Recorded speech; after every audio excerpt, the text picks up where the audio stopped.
How's it, aloha gang, and welcome back to High Now Daily. Just a couple of Kaneohe brothers coming to you live today on High Now Daily. We got Hualalai Chung, actor, musician, just a brother of many talents. Welcome in, bro. Thank you, bro. Thank you for having me. Very excited to have you. So first of all, bro, congratulations. Thank you. The life-changing role.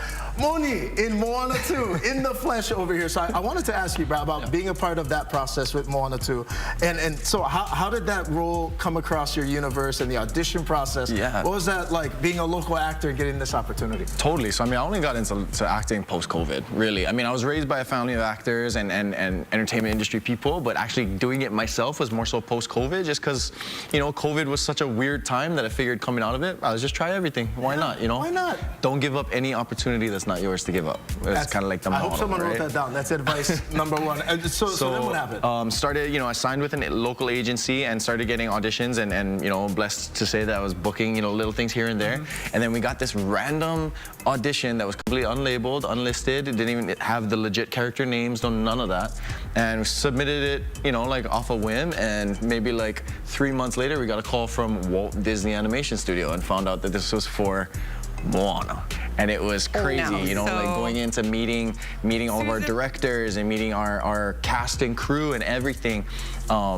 You know, so many passionate people about bringing this story to life, and so many people are in love with the story. So definitely a blessing to have been part of such an amazing movie. Absolutely, bro. Rightfully so. And then, oh, right, there's Moni right there. So I want to ask, how much of Hualalai is in Moni and how much of Moni is in Hualalai? Oh, I mean, that probably had to have been the easiest part of the entire role, was that, you know, I think I'm grateful that a lot of, you know, the similarities between Moni and I were like instantaneous.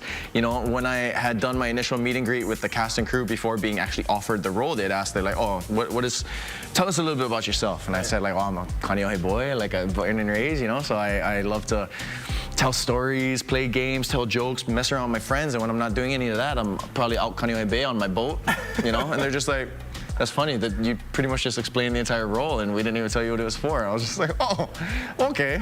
So that was probably like the coolest part of it. It was like, I didn't have to like pretend, you know, like I could be who I wanted to be. I could be the childhood self. I could be the warm-hearted self and everything. And the entire Disney staff was so welcoming of that. So that was probably the best part. Right on, bro. Congratulations. And then you mentioned as well, meeting the cast and crew. Yeah. What the heck is it like rolling up to set, seeing Auli'i Carvalho, Dwayne "The Rock" Johnson? You're thinking, wow, I just been acting about 5 years now, and now be in this room working with Disney. What an experience, bro. I mean, the coolest part, you know, there's so many similarities, and I mean, like, you know, like when people say, like, you know, you come from the islands, it's such a small island. I mean, it really much is, you know, and you know, Auli'i is a Kamehameha grad. Right. I'm a Kamehameha grad, so we had that to like kind of vibe off of. And when she's home, you know, she's home. She's sister. Girl, yeah. Totally. Same thing with The Rock. You know, when he's back home, he's home. So being able to not only like meet them, be inspired by them, but also like learn from them and their journey, you know, being Pacific Islander, being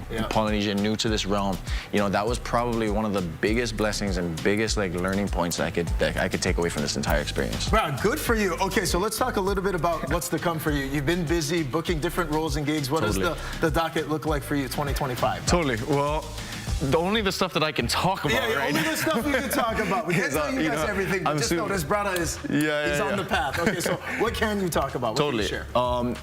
May comes out Lilo & Stitch live action, so I'm super blessed to be part of that film, and then releasing a series of my own music, getting back into the music scene, singing songs, writing songs that hopefully touch people from all different walks of life. So that's basically the publicized things that I can disclose. Right on, bro. Good for you. So now I'm curious as well, the acting was kind of a newer endeavor. What about music? Has that been something you've been a part of for a long time? You know, I think it's natural. You know, like we grow up here in Hawaii, you know, especially, you know, going to Kamehameha, that music is so is such an enriching portion of our beings. You know, I first got into music songwriting and pursuing the reggae music scene here right out of high school back in 2012.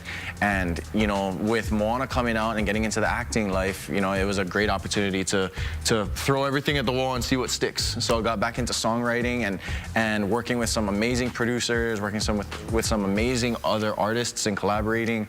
And you know, that's kind of like the vibe right now, is just putting music out there that touches people, that helps people feel seen, and going from there.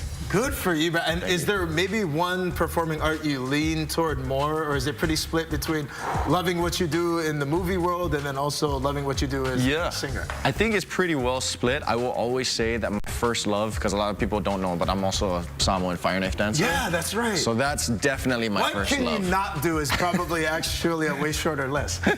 I don't do homework very well. So for all you kids out there, you know, I'll write a song about not doing your homework pretty soon. Right on, and then we're going to have a live performance coming up with definitely. you in just a little bit. What are you going to be jamming today? I'm going to be jamming my latest release, which is a song entitled Let Go, as well as my first debut song that I'd actually featured Johnny Sweet on, which is a song called Love to Love. All right, very excited, Brian. Again, mahalo for being here, and congratulations on all this success, bro. Thank you so much. That's right, you're watching High Now Daily. Come on back. Great job, bro.